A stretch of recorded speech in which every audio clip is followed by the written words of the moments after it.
빌립보서 강의 8번째 시간입니다. 초대교회 교부였던 어거스틴이라고 하는 사람이 있는데 젊은 시절에 아주 방탕한 삶을 살았던 사람입니다. 그런데 32살쯤에 암브로시우스라고 하는 사람의 설교를 듣고서 회심을 하게 되는 일이 일어나요. 그래서 새로운 삶을 살기 시작합니다. 그가 어느 날 예전에 이렇게 자주 들었던 술집 앞을 지나가게 되는데 그 술집 주인 여자가 이렇게 그를 붙잡으면서 얘기했다는 것입니다. 요즘엔 왜 우리 집에 자주 안 오시는 것입니까? 그때 이 어거스틴이 그런 이야기를 했다는 것입니다. 옛날에 어거스틴은 죽었고 저는 새 사람이 되었습니다. 이러면서 그 유혹을 벗어나서 가던 길을 갔다는 이런 일화가 있습니다. 그럼 한번 생각해 보세요. 여러분은 새 사람이 되셨습니까? 우리 삶에 많은 문제가 있지만 가장 중대한 문제 하나만 꼽으라면 여러분은 어떤 문제를 꼽으시겠습니까? 건강의 문제도 있고 재정의 문제도 있고 사업상의 문제도 있고 문제를 꼽으라면 이게 커 보인다. 이게 참 중요해. 다 그렇게 생각할 수는 있지만 정말 중요한 문제는 바로 구원이라고 하는 문제인 것입니다. 이것은 살고 죽는 문제가 제일 중요하잖아요. 근데 육신의 이 생명이 살고 죽는 문제 정도가 아니라 영원한 생명, 우리가 영적으로 죽느냐 사느냐, 그리고 우리의 삶이 종료되었을 때 우리가 어디로 가느냐, 천국과 지옥을 가려는 문제이기 때문에 우리 시급해 보이는 문제들이 있지만 이게 가장 중대한 문제인 것입니다. 그래서 이게 해결을 받아야 하고 그리고 우리가 구원받은 하나님의 백성이 되는 것이 가장 근본적인 문제인 것이지요. 그런데 우리가 어떻게 구원을 받는가? 여러분 어떻게 구원받는지 다 아시지 않습니까? 우리가 은혜로 구원을 받는다. 이것을 우리가 다 잘 알고 계실 것입니다. 그래서 에베소서 2장 말씀에 보면 우리가 어떻게 구원을 받게 되는가, 구원이 주어지는가에 대해서 아주 짧게 명료하게 요약을 해놓은 말씀이 있습니다. 그것이 바로 8절 9절 말씀입니다. 너희는 그 은혜에 의하여 믿음으로 말미암아 구원을 받았으니 이것은 너희에게서 난 것이 아니오 하나님의 선물이라. 행위에서 난 것이 아니니 이는 누구든지 자랑하지 못하게 하려 함이라. 구원은 은혜로 주어지는 것이고 선물이다. 사실 같은 의미인데 은혜가 선물이고 선물이 은혜의 같은 의미가 있는데 그래서 은혜가 이게 구원이 선물로 주어지는 것이다. 우리가 행위에 그래서 이게 은혜라 선물이라고 하는 점을 강조하기 위해서 부연을 해놓았어요. 그래서 오해할까 봐 사람들이 뭐라고 부연했느냐 하면 행위에서 난 것이 아니다. 이렇게 명확하게 부정적으로 단정적으로 선언함으로 말미암아 앞에 있는 은혜로 말미암아 믿음으로 말미암아 구원을 받게 된다라고 하는 사실을 강조하고 있는 것이지요. 여러분 우리가 행위와 노력으로 우리의 어떠함으로 구원을 받을 수 있다면 예수님께서 이 땅에 오실 필요가 뭐가 있었는지 한번 생각해 보시기를 바라요. 예수님께서 자신을 부인하시고 자기를 비우시고 이 땅에 낮은 모습으로 오시고 그리고 십자가에 죽기까지 복종하셔야 할 이유가 뭐가 있는가? 그냥 우리에게 맡겨진 거 우리가 순종한 행위로서 주님께서 맞춰주신 제시하신 기준에 도달하면 그뿐일 것을 예수님께서 왜 굳이 이와 같이 우리에게 복음으로 오셔야 했는가? 우리 힘으로 그렇게 안 되니까 예수님께서 복음으로서 우리에게 오셔야 했던 것입니다. 그런데 12절 말씀을 보면 우리가 이해하고 있는 구원의 기준 이것과 좀 생소한 개념이 등장해요. 두려고 떨림으로 너희 구원을 이루라. 여러분 이게 무슨 의미겠어요? 구원을 우리 스스로 성취하는 것처럼 말씀하고 있다라고 하는 것입니다. 복음은 우리를 두려움에서 해방하는 것입니다. 그래서 자꾸 뭔가 너무나 두려운 것이 있다. 복음을 제대로 믿고 누리고 있지 못하다는 뜻을 담고 있는 것입니다. 왜냐하면 두려움, 복음이라고 하는 것은 믿음이라고 하는 것은 우리를 두려움에서 자유롭게 해방시켜주는 역사가 있기 때문인 것이지요.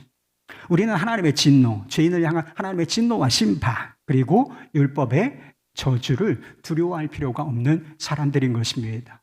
왜 그렇죠? 예수님께서 우리를 대신하여서 십자가에서 율법의 저주가 되셨기 때문인 것입니다. 여러분 우리가 구원을 받았는데 구원을 도중에 상실할까? 구원을 잃을까? 두려워하는 사람들이 있습니까? 여러분 우리가 구원을 상실할까? 두려워할 필요가 없다는 사실을 믿으시기를 바랍니다.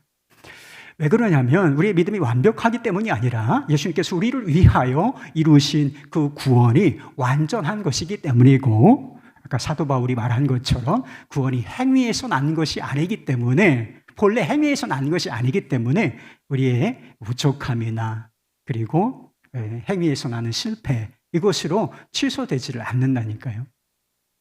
행위에서 난 것이 아닌데 어떻게 행위로 취소될 수가 있겠습니까? 전적으로 은혜로 구원을 받은 것이기 때문에 하나님께서 은혜로 보호하시고 우리를 온전히 구원하실 것이기 때문에 구원은 취소되지 않습니다. 그렇다면 두렵고 떨림으로 구원을 이루라고 하는 것이 도대체 무엇을 의미하고 있는 것일까? 우리는 이미 예수 그리스도 안에서 구원을 받은 사람들인 것이죠. 그러나 한 가지 우리가 유념해야 할 사실이 있는데, 하나님께서 계획하신 구원이 최종적으로 완료된 것은 아니라는 사실인 것입니다. 이 구원이 하나님께서 계획하신 예수 그리스도의 이 복음을 통해서 계획하신 구원이 최종적으로 완성된 시점은 예수님께서 약속하신 바대로 예수님께서 왕권을 가지고 영광스러운 왕으로서 세상에 다시 오실 때 그 구원이 완성되는 것입니다. 우리는 지금 그 시점을 향하여 나아가고 있는 중에 있는 사람들인 것이지요.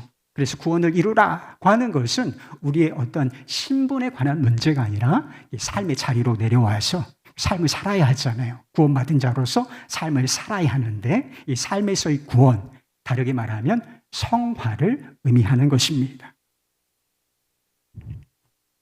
사도 바울은 1장 27절 말씀에서 그런 이야기를 한 적이 있죠. 그리스도의 복음에 합당하게 생활하라.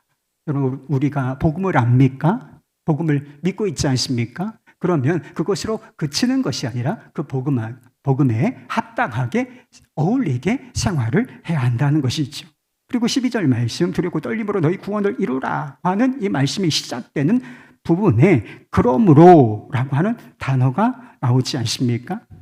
그러니까 이 말씀이 앞에 나오는 말씀과 관련이 되어 있고 결론적인 말씀이고 적용에 해당하는 말씀이라는 사실을 그러므로라고 하는 접속사가 보여주고 있는 것입니다. 그 앞부분에 뭐가 나와 있나요? 우리가 지난주에 5절부터 11절까지 말씀을 살펴보지 않았습니까? 예수님께서, 하나님 본체이신 예수님께서 낮아지시고 이 땅에 오시고 십자가에 죽기까지 복종하시고, 그리고 하나님의 뜻에 복종하신 그를 하나님 아버지께서 부활하게 하시고 승천하게 하시며 하나님 보좌 우편에 등극하게 하셨다. 그래서 이 복음을 믿는 사람들이 그러므로 어떻게 살아야 하는가라고 하는 그 이야기를 하고자 한다는 것입니다. 구원을 이루라고 하는 것은 바로 이 삶의 자리, 곧 성화의 측면에서 구원을 말하는 것입니다. 그래서 13절 말씀을 보면 이 성화라고 하는 것도 우리 스스로, 우리 힘으로 성취해낼 수 있는 것이 아니라는 사실을 우리가 알 수가 있게 되는 것입니다. 13절 말씀, 너희 안에서 행하시는 이는 하나님이시니 자기의 기쁘신 뜻을 위하여 너희에게 소원을 두고 행하게 하시나니. 여러분, 우리가 하나님의 은혜로 구원을 받지 않았습니까? 하나님의 은혜로 구원을 받았는데 하나님께서는 한 번 은혜를 베푸시는 것으로 끝나는 것이 아니라 계속하여 은혜 받은 자에게 은혜를 더하신다는 것입니다. 우리 안에 임하시고 우리 안에서 행하시는 방식으로, 특별히 우리의 마음을 새롭게 하시고 생각을 바꾸시며 하나님이 원하시는 소원을 주시는 방식으로 하나님께서 우리를 새롭게 하시고 은혜를 주신다라고 하는 것이지요. 이 은혜는 최종적인 구원이 주어질 때까지 결코 중단됨이 없을 것입니다. 그리고 이것을 완벽하게 보증하시는 분이 오셨는데 그분이 우리 안에 오신 성령이신 것입니다. 그러나 은혜가 역사하고 있어요. 믿으시길 바랍니다. 우리가 거룩하게 하나님의 뜻대로 살아갈 수 있는 은혜가 우리 안에서 계속 이 구원이 완성될 때까지 은혜가 역사하고 하실 것인데, 하나 또 중요하게 필요한 것이 있다는 것입니다. 그것이 바로 우리의 순종이라고 하는 것입니다. 사도 바울은 순종이 필요하다는 사실을 강조하기 위하여 마치 구원이 우리에게 달려있는 것처럼 항상 복종하여, 이게 순종이라는 뜻이잖아요. 두렵고 떨림으로 너희 구원을 이루라. 하나님의 은혜가 역사하고 있으니 그것을 신뢰하고 복종함으로 거룩한 길을 걸어가라. 이런 식으로 이야기하고 있는 것입니다. 그래서 마틴 로이드 존스 목사님이 이 성화에 관련하여서 이런 이야기를 했던 적이 있어요. 성화에 무엇이 필요하냐? 신약 성경은 우리에게 행동을 요구한다.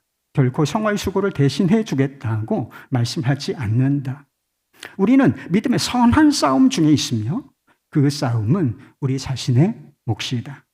그러나 감사하게도 우리는 그 싸움을 싸울 수 있다. 믿는 순간 우리는 곧 의롭게 되고 성령으로 거듭난 순간 우리에게 능력이 주어졌기 때문이다.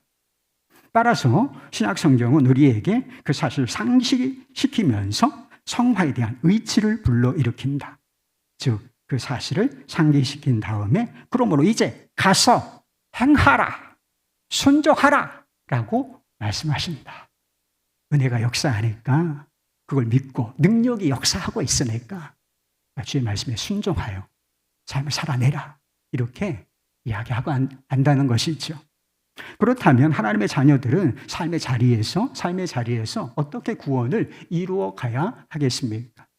사도 바울은 두 가지 측면에서 순종을 이야기하고 있는데 한 가지는 부정적인 측면에서의 순종을 이야기하고 또 한 가지는 아주 적극적이고 긍정적인 면에서 순종이 필요하다라고 하는 것입니다. 첫째는 모든 일을 원망과 시비가 없이 하라는 것입니다. 사람이 어떤 존재인지 아세요? 한 주간 몇 번이나 원망하고 불평한 것 같아요. 누구를 막 하나님을 또는 어떤 사람을 막 원망하지는 않았어도 가벼운 불평부터 불평, 불만 사실은 많이 하고 살았을 거예요. 근데 사람이라는 것이 내가 불평하고 산다, 원망하고 산다 이것도 잘 몰라. 그런데 그것을 예민하게 주목하고 한번 카운트를 해보면 하루에도 많은 불평과 원망을 늘어놓고 사는 존재가 바로 인간들이라고 하는 것입니다. 그러나 이 원망과 불평을 결코 가볍게 취급해서는 안 된다라고 하는 것입니다. 이 원망과 불평이 하나님의 자녀다운 삶에서 우리를 완전히 실패하도록 만든다. 그걸 보여주는 것이 구약 성경에 나오는 이스라엘 백성들의 모습이라는 것이지요. 이스라엘 백성들은 하나님께서 은혜로 구원하여 주신, 그래서 너무나 고통 중에 있는 사람들을 하나님께서 언약을 기억하시고 그리고 그들을 불쌍히 여겨 주셨기 때문에 은혜로 출애굽 구원을 하셨다는 것입니다. 하나님의 계획이 있는데 하나님은 광야를 통해서 아주 직선거리가 아니라 홍해가 있는 광야의 길을 통해서 하나님께서 약속하신 바 젖과 꿀이 흐르는 가나안 땅에 도착하도록 계획을 하셨다는 것입니다. 그러나 그들은 이 길을 하나님의 백성답게 통과하는데 완전히 실패하는데 그 실패의 핵심에 뭐가 있는지 아십니까? 원망과 불평이 자리 잡고 있다는 것을 성경이 보여주고 있어요. 분명히 하나님의 은혜, 광야는 부족한 데거든요. 뭐 볼 것이 없고 의지할 데가 없는 것입니다. 이게 사실이죠. 그러나 하나님이 함께 계셨어요. 하나님께서 불기둥과 구름 기둥으로 동행하시며 그들에게 은혜를 베풀어 주고 계심에도 불구하고 조금만 어려운 일들이 나타나면 불평과 원망을 막 싹 쏟아내기 시작한다는 거예요. 마실 물이 없을 때 불평하고 먹을 것이 없을 때 불평하고 먹을 것이 있는데 고기를 먹지 못한다. 마늘을 먹지 못한다. 옛날을 추억하면서 그렇게 막 불평을 쏟아놓는 그런 모습을 보인다는 것입니다. 그리고 이 원망과 불평은 약속의 땅을 목전에 둔 가데스 바네아라고 하는 지역에서 폭발해요. 막 화산이 폭발하는 것처럼 불평과 불만이 툭툭툭툭툭 광야의 길을 걷는 동안 터져 나오다가 이 가데스 바네아라고 하는 지역에서 이게 막 에너지가 팍 폭발해가지고 막 불평과 원망이 막 용암처럼 분출을 한다는 것입니다. 왜 이런 일이 일어났을까? 가나안 땅을 먼저 들어가서 탐지를 하고 돌아오는데 12명 중에 10명이 아주 부정적인 보고를 내놓죠. 그 땅은 좋은 땅이기는 하지만 문제가 있는데 그 땅의 소금들은 너무나 강성하고 그 땅의 거주민들은 너무나 커서 힘이 세서 우리가 들어갔다가는 지금 들어갔다는 다 죽게 생겼습니다. 다 죽어요. 그래서 이 부정적인 보고에 영향을 받아서 사람들의 마음이 완전히 무너져 내립니다. 그래서 원망과 불평을 막 쏟아놓고 백투 이집트를 외친다 하는 것이지요. 광야는 이스라엘 백성들의 훈련, 하나님께서 왜 굳이 광야를 통과하여 가나안 땅에 들어가도록 하셨을까? 이게 하나님께서 훈련을 위하여 계획하신 길이라고 하는 것입니다. 이 이스라엘 백성들은 430년 동안 노예 생활을 했어요. 그러니까 천성이 노예인 거예요. 태어나면서부터 노예로 살고 노예로 성장하고 노예에 일어나다가 노예로 죽게 되는 것입니다. 그냥 여러분 우리도 노예 근성이 있다는 걸 사실을 아세요? 불평과 불만을 왜 이렇게 많이 하는 거예요? 순종해야 되겠다는 생각은 하지만 왜 순종이 안 되는 것입니까? 노예 근성, 죄된 근성이 우리 안에 존재하고 있기 때문인 것인데 노예 근성이 빠져야 하나님의 자녀답게 살 수가 있는데 이 광야라고 하는 훈련의 길을 통해서 노예 근성을 제거하시고 그리고 하나님을 신뢰하는 법을 배우게 하시며 그러므로 말미암아 하나님의 백성답게 살도록 하시기 위한 그래서 가나안 땅에 들어가서 정말 많은 유혹에도 불구하고 우리는 하나님의 백성이다. 이런 정체성을 가지고 살아가도록 훈련을 위하여 계획하신 길, 그게 바로 광야였다는 것입니다. 그러나 그들은 이 훈련과 성숙에 이르지 못하고 죽도록 고생만 했다는 거예요. 무엇이 이 훈련을 위한 길, 훈련을 고생질로 변질시킨 것이겠습니까? 무엇이 우리의 영적 성숙과 성화의 길을 가로막는 것이겠습니까? 그게 바로 원망과 불평이라는 것입니다. 모든 사람이 원하는, 여러분들 행복하기를 원하시죠? 그렇잖아요. 나쁜 건 아니죠, 뭐. 행복하기를 원하는 것은 당연하고 여러분들 행복하시기를 바랍니다. 근데 왜 행복하지를 못한가? 사람들은 불행하기 때문에, 상황이 어렵기 때문에 내가 불행하다. 이게 생각하죠. 그러나 진실이 있는데 진실은 불평하기 때문에 불행한 것입니다. 우리 안에 불평이 막 가득 차 있기 때문에 불평, 불만 자체가 행복을 추방하는 그런 일이 된다는 거예요. 그러니까 우리가 불평하기 때문에 사실은 불행하다라고 하는 것입니다. 사도 바울은 교회 앞에서 교회의 하나됨의 가치에 대해서 여러 번 강조했어요. 그래서 한 마음을 품으라, 한 뜻을 품으라. 그리고 그리스도 예수의 마음으로, 그리스도 예수의 심장으로 하나됨을 이루어내라. 이렇게 여러 차례 앞에서 권면했습니다. 그런데 무엇이 성도들의 믿음이 훈련되고 하나님을 적대시하는 세상에 맞서서 불순응의 삶을 살아가는 공동전선을 구축하여 불순응의 삶을 살아갈 수 있도록 만드는 이 거룩한 공동체를 분열시키고 약화시키는 것이겠습니까? 그것도 바로 그 원흉도 원망과 불평인 것입니다. 그래서 유다서에 보면 교회를 분열시키는 사람들, 분탕질을 하고 교회를 약화시키는 무리에 대해서 유다가 이런 이야기를 한 적이 있어요. 1장 16절 말씀. 이 사람들은 원망하는 자며 불만을 토하는 자며 그 정욕대로 행하는 자라. 여러분 얼마나 무섭습니까? 원망과 불평이 우리 자신의 삶을 무너뜨리 하나님의 자녀다운 삶에서 실패하게 만들 뿐만 아니라 교회의 다움에서 실패하도록 만든다 하는 것입니다. 모든 일을 원망과 시비가 없이 하라 이렇게 권면했던 사도 바울의 삶을 한번 생각해 보시기 바랍니다. 사도 바울은 지금 복음을 전파하다가 여기에 그냥 올인하다가 로마의 감옥에 갇혀있는 상황 속에 있었습니다. 그런데 밖에 있는 사람들, 그리스도인이라고 불리는 사람들 중에 어떤 사람들이 있었느냐? 잘 됐다. 손발이 묶여 있어? 움직일 수 없어? 기회가 왔다. 그래서 시기하는 동기로서 복음 전파에 열심을 내는 사람들이 있었고, 그러므로 말미암아 내가 바울보다 뛰어난 리더십을 가지고 있다. 전도자다. 그래서 교회에서 어떤 지도자적인 위치를 견고하게 하려는 사람들, 진짜 나쁜 사람들이죠. 그런 사람들이 있었다는 것입니다. 바울이야말로 원망하고 시비할 만한 상황 속에 있었던 것이 아니겠습니까? 그러나 그는 원망 대신 감사를 선택했고 감사한다는 이야기가 여러 차례 나와요. 그리고 시기와 시비 대신 기쁨을 선택했다고 했습니다. 그래서 어찌하든지 그리스도의 복음이 세상 가운데 전파된다고 한다면, 복음 전파에 진보가 있다면 나는 기뻐하고 또 기뻐하리라. 오늘 본문 말씀에도 기뻐한다는 표현이 몇 번 나오지 않습니까? 그래서 자신을 하나님의 자녀요 종으로 부르신 주님께 항상 복종하여 두렵고 떨림으로써 구원을 이루어가고 있었다라고 하는 것입니다. 하나님의 자녀들이 삶의 자리에서 이루어내야 할 구원, 그 두 번째가 있는데 그것은 흠이 없고 순전한 삶을 살아내야 한다는 것입니다. 15절 말씀이에요. 이는 너희가 흠이 없고 순전하여 어그러지고 거스르는 세대 가운데서 하나님의 흠 없는 자녀로 세상에서 그들 가운데 빛들로 나타내며 라고 했어요. 지금 우리가 성품적으로 또 도덕적으로 흠이 없고 순전한지를 한번 생각해 보세요.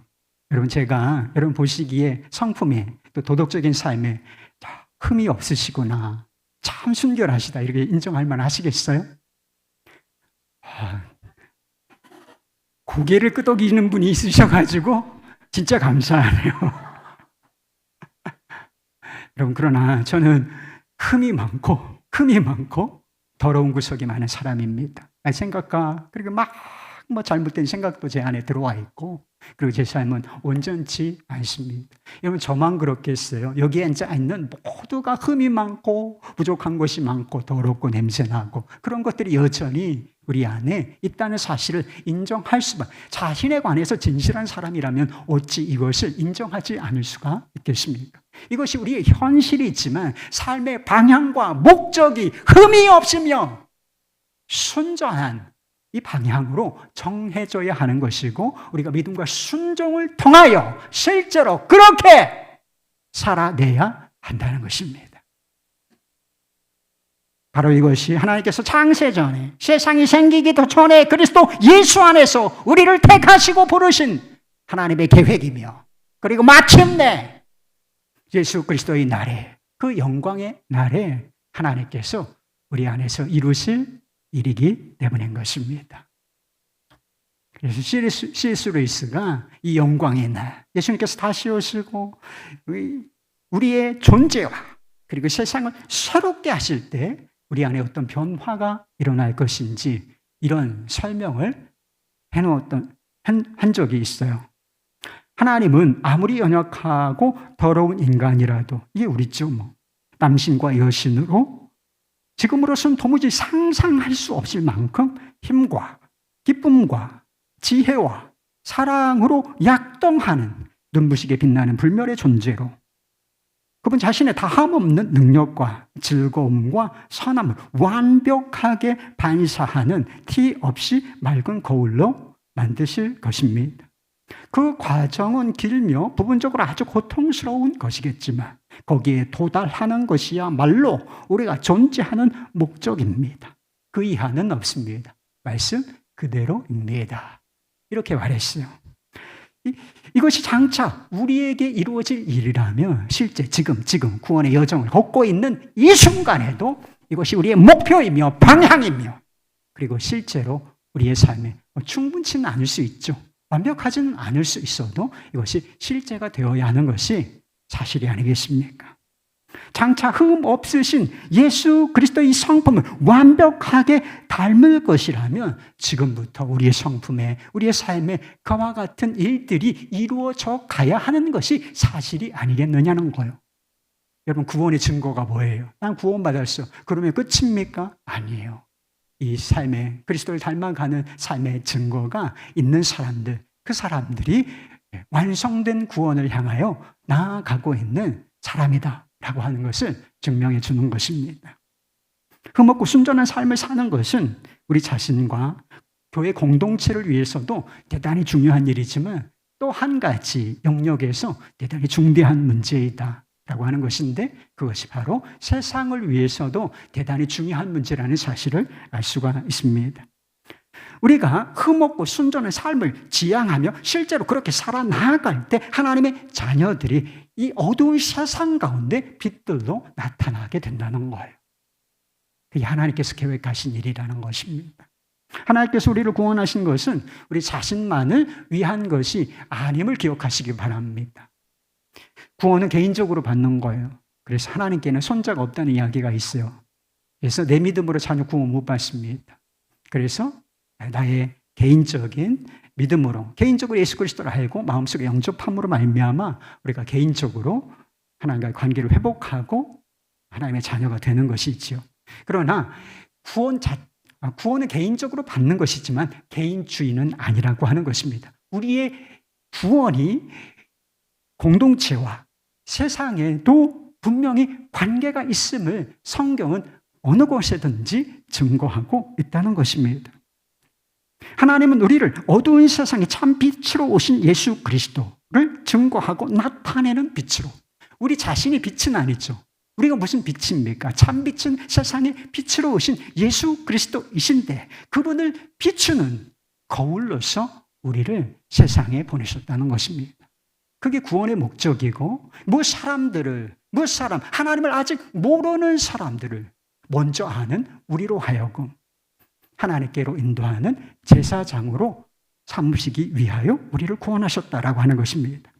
그래서 17절 말씀에 믿음의 재물과 재물이라 하는 단어가 있잖아요. 섬김이라는 단어가 있지 않습니까? 바로 그 뜻을 우리가 그런 역할과 사명을 받은 존재다라고 하는 의미가 있는 것입니다.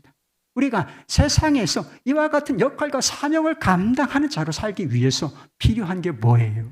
두렵고 떨림으로 구원을 이루는 것입니다.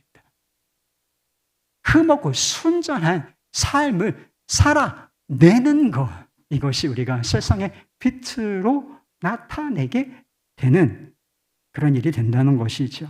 어느 책에서 미국에서 목회하시는 한 목사님에 관한 이야기를 본 적이 있어요. 목사님이 하루는 속이 좋지 않아서 소화제 약을 사러 이제 밖으로 나갔다 왔다는 것입니다.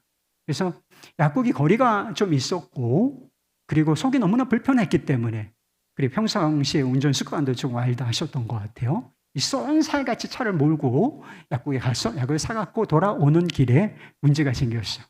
그래서 반짝반짝반짝 하는 차가 뒤에서 따라오더니 서라 그러더래요. 그래서 경찰관이 속도 위반이며 신호 위반이니 면허증과 자동차 등록증을 제시해 주십시오라고 요구를 하더라는 거예요. 그리고 특이하게도 당신의 사업이 무엇이냐? 당신은 무슨 일을 하는 사람입니까? 이렇게 묻더라는 것입니다. 순간 당황스러운 마음이 들었지만 솔직하게 대답할 수밖에 없었다는 것입니다. 저는 목사입니다. 경찰은 최근 5년간 같은 일로 적발된 적이 있느냐고 또 물었다는 것입니다. 그래서 왜 자꾸 이렇게 스티커를 그냥 발부하려면 하지, 왜 이렇게 여러 가지 질문을 하는가? 좀 짜증스러운 마음에서 퉁명스럽게 대답을 했다는 것입니다. 속도 위반도 했고 정지신호 위반 한 번 한 적이 있습니다.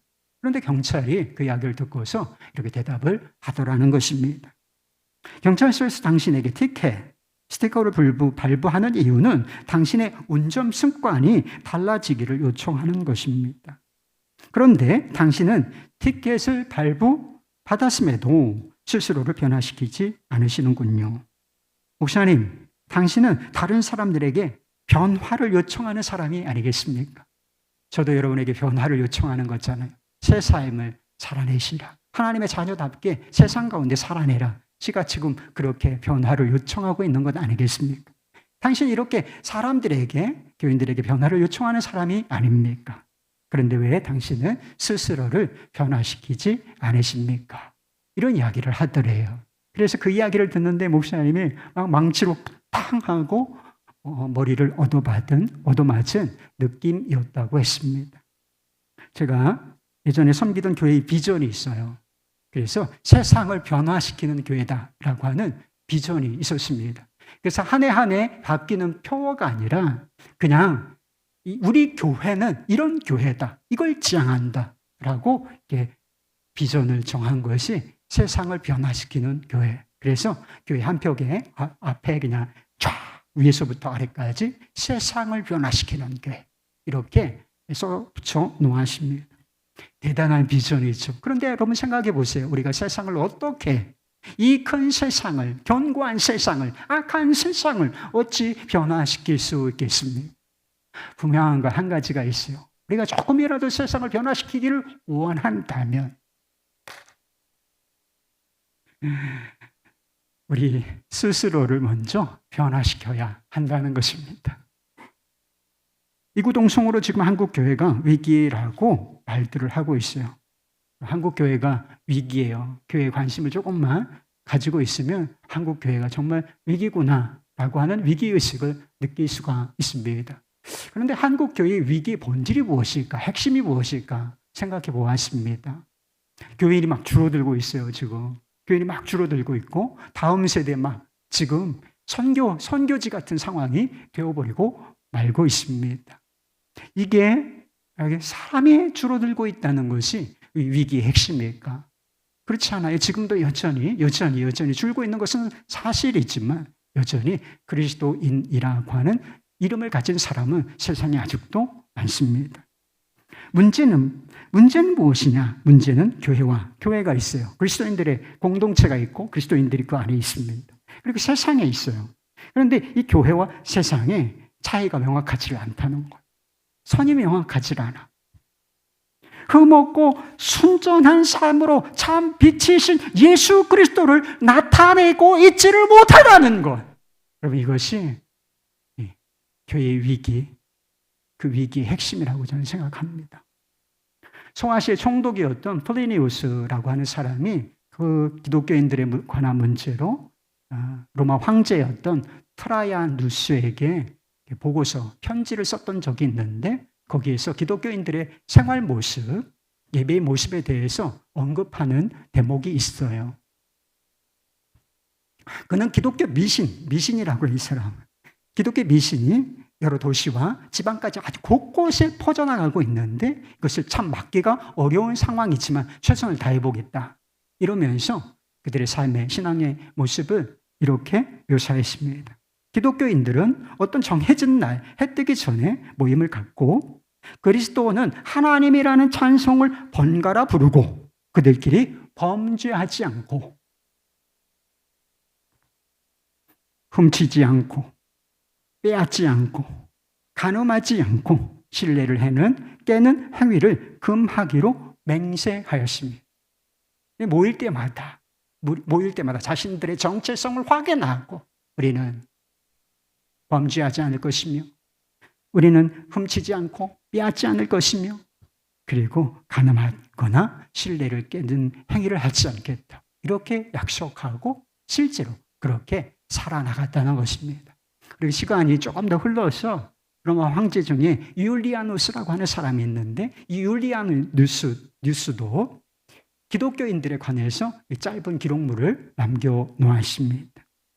그리스도인들의 미신이 퍼져나가는데 나그네들을 따뜻하게 살펴보는 것만큼 크게 기여한 요인은 없을 것이다. 불경스럽게 짝이 없는 그 갈릴리 사람들은 제 족속뿐 아니라 우리 민족의 가난한 자들까지 돌아보아 준다. 그리스도인들의 순전하고 그리고 아름다운 섬김의 삶, 이것이 그리스도께서 참 빛이시다라고 하는 이 진리를 세상 가운데 드러내고 있었다는 것입니다. 그래서 이것이 세상 가운데 빛이 됨으로 말미암아 그리스도를 믿는 사람들이 막 전염병이 퍼지는 것처럼 늘어나고 있었다는 것입니다.